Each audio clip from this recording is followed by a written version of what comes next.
তো আজকের ভিডিওটা কিন্তু খুবই ইম্পর্টেন্ট। তো আজকের ভিডিওটা হলো যে লেখ্য ভাষা কাকে বলে, কত প্রকার ও কি কি, বা লিখিত ভাষা কাকে বলে, বা লিখিত ভাষা বা লিখিত ভাষা কি, বা লিখিত ভাষা এর সংজ্ঞা। আরেকটা আমাদের যে জেনে রাখা দরকার যে লেখ্য ভাষা আর লিখিত ভাষা কিন্তু একটা জিনিসই, একটা জিনিসেরই কিন্তু দুইটা নাম থাকতে পারে। লেখ্য মানেও লেখা বোঝায়, লিখিত মানেও লেখা যেটা ওইটাই বোঝায়। দুইটা নাম হইতে পারে একটা জিনিসের। যেমন তোমার নামও দুইটা হইতে পারে, যেমন আমার নামও দুইটা, একটা হলো হাসান আর একটা হলো হিমেল। আমার নামই নিজের নামই দুইটা, আর এটার নামও দুইটা। যে লেখ্য ভাষা কাকে বলে, কত প্রকার কি কি, লিখিত ভাষা কাকে বলে, লেখ্য ভাষা লিখিত বা লিখিত ভাষা কি, বা লিখিত ভাষা এর সংজ্ঞা। যদি তোমাদের আরো কোনো প্রশ্নের দরকার হয় তাহলে অবশ্যই কমেন্ট বক্সে বলে যাবে। তো আজকে আমাদের গ্রামারের 13তম ক্লাস। তো আমাদের আজকে গ্রামারের কততম ক্লাস?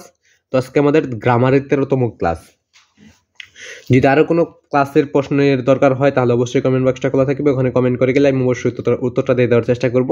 তো আজকে শুধু লেখ্য ভাষা কি, লেখ্য ভাষা কাকে বলে, লেখ্য ভাষার পরিচয়, লেখ্য ভাষা বা লিখিত ভাষা। লেখ্য আর লিখিত ভাষার মধ্যে কোনো তফাৎ নাই, শুধু তফাৎ আছে বানান লিখতে, আর কোনো তফাৎই নাই। দুইটা মানে একটা জিনিসই। যেমন আমার নাম হাসান এবং হিমেল, এই দুইটা নামের মধ্যে শুধু তফাৎ আছে, কিন্তু আমি মানুষ কিন্তু একটাই। এরকমই লেখ্য এবং লিখিত।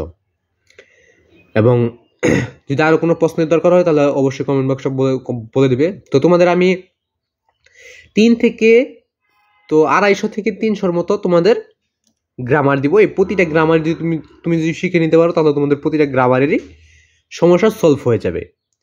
আর আমি এই সম্পর্কে এখন ভিডিও দিতেছি না যে চেনার উপায়, যেমন লেখ্য ভাষা চেনার উপায় বা এটার ব্যবহার। তো এইগুলা কিন্তু গ্রামারের, যেমন ইংলিশ গ্রামার রয়েছে, ইংলিশ গ্রামারের কিন্তু মূল বিষয়টা হইলো যে ওই জিনিসগুলো চেনার উপায় বা ওইটার ব্যবহার বা ওইটার পরিচয়, এরকম ওইগুলা কিন্তু সব থেকে বেশি দরকার। তবে বাংলা গ্রামারের ওইগুলা দরকার হয় না। যে লেখ্য ভাষা কাকে বলে, কত প্রকার কি, লেখ্য ভাষার পরিচয় বা লেখ্য ভাষার উত্তর, এইগুলাই কিন্তু দরকার এখানে। এবং তোমাদের সাপোর্ট ছাড়া কিন্তু আমি ইউটিউবে টিকে থাকতে পারবো না, এটা হলো মূল কথা। তোমরা যদি সাপোর্ট করো তাহলে আমি ইউটিউবে টিকে থাকতে পারবো এবং তোমাদের মাঝে আমি সঠিক উত্তরগুলো তুলে ধরতে পারবো। তাই জন্য তোমাদের মাঝে টিকে থাকতে পারি এবং তোমাদের জন্য প্রতিটা প্রশ্নের উত্তর দিতে পারি, তার জন্য আমাকে সাপোর্ট করবে। তো সাপোর্ট করতে কি করবে, চ্যানেলটাকে সাবস্ক্রাইব করবে এবং অল নোটিফিকেশন অল করে রাখবে।